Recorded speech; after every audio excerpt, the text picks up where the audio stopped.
So this is our case scenario with a 10-year-old boy, previously healthy. He presented to our OBD complaining of deviation of his right eye, drooping of his right eyelid, and binocular diplopia that has developed within the last few days.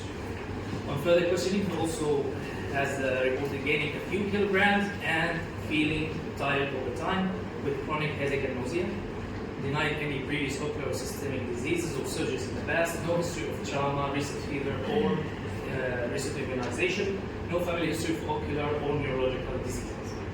This is our patient on examination. General features, you can see that the patient has right partial ptosis and he has right doxotropia and hypertropia. We also noted that he has moon phases. So his ocular examination, first the visual acuity. He has corrected visual acuity in his right eye 612 and left eye 69. Color vision was reported to be, he has dyschromatopsia bilaterally. And his pupil examination revealed that his right pupil is mid-dilated and not reactive. His left pupil is reactive and round. And he has an isoporia that is more apparent in bright light, which means that his right pupil is not constricting very well. Extraocular muscle motility. He has limitation in abduction, elevation, and depression of the right eye, but his abduction and inclusion is intact. Left eye motility is normal. This is demonstration of his motility examination. We also undergone visual field confrontation test, and it revealed that he has bitemporal hemianopsia. Other cranial nerve examination was completely free. Slit lamp examination was unremarkable. His IOP was normal bilaterally, but fundus examination revealed that he has bilateral optic disc pallor. This is the fundus photograph. We note that there is pallor bilaterally.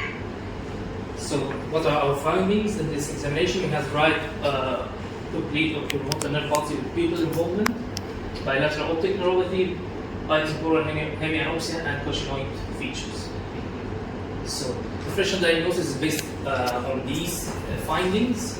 First, right oculomotor nerve palsy with pupil involvement. This mainly pushes us towards surgical causes. So, mainly in older patients, we think about aneurysm, particularly posterior communicating arch aneurysm.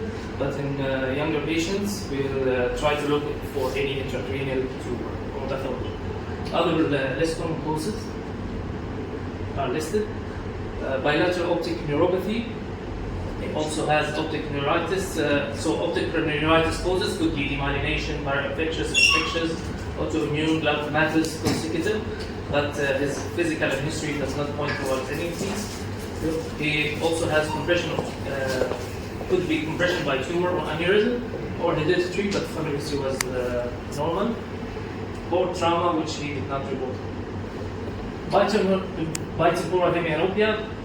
This helps us look toward a chiasma lesion involving the chiasm. This is a brief anatomy. So the chiasm, the relations inferior to it is the pituitary gland, superior is the third ventricle, behind it is the cavernous sinus, and anteriorly we have the posterior communicating artery. So any lesion in this area could present as a chiasmal lesion. Here we see the number 3 is bitemporal hemianopsia. The lesion is in the optic chiasm. So what could cause this bitemporal hemianopsia? Most commonly it's because of pituitary adenoma. Other less common causes, craniopharyngioma, which is outgrowth of remnant of frontis pouch, meningioma, large arterial communicating artery aneurysm, and third ventricular enlargement. Okay. This is the optic disc, positive optic disc was done, and it reveals bilateral optic nerve affection. Visual field, Humphrey's visual field revealed, as we suspected, bilateral hemianopsia, bitemporal hemianopsia. Then we referred for CT scan of the brain, which revealed a mass in the chiasmal region. Most probably it is pituitary adenoma. MRI brain also with contrast reveals the same mass. So, the diagnosis was made, which is pituitary adenoma. So, what is the anatomy? It lies in the sella turcica below the chiasm. Visual field defect indicate that there is a supracellular extension, which is a macro adenoma. The anterior part of the pituitary gland is composed of 6 centrales, each is responsible for secreting different hormones. So these are the hormones secreted by the anterior pituitary. Growth hormone, FSH, LH, prolactin, thyroid stimulating hormone, STH, and beta-endorphin. The intermediate lobe is mainly secretes melanocytes, and posterior lobe, antidiuretic hormone, and cytosine. So pituitary adenoma is classified according to the type of hormone secreted, but 25% of them they do not secrete anything. It could be completely asymptomatic in small non-secreting tumors, or it could present with headache, visual symptoms, color desaturation, optic atrophy, 50% of cases, and this means younger prognosis. Papilledema, double vision due to ophthalmoplegia in very large adenomas, as this case. Visual field assessment in patients with unexpected visual field impairment and chronic headache is mandatory. So this adenoma was very large that it was also compressing on the oculomotor nerve in the paternal sinus, causing this ophthalmoplegia. So what kind of visual field defect is seen in pituitary adenoma? In the early stages, it will cause bitemporal superior quadrantenopia first, because it is compressing from below. This is in contrast to bradypharyngioma, which will cause mainly inferior quadrantenopia because it's compressing on the superior fibers first. It could also present as a junctional scotoma. This is a post-fixed chiasm, which means that the chiasm is more posterior than usual. This is in 10% of cases. So a junctional scotoma is ipsilateral central scotoma with contralateral quadrantenopia, temporal.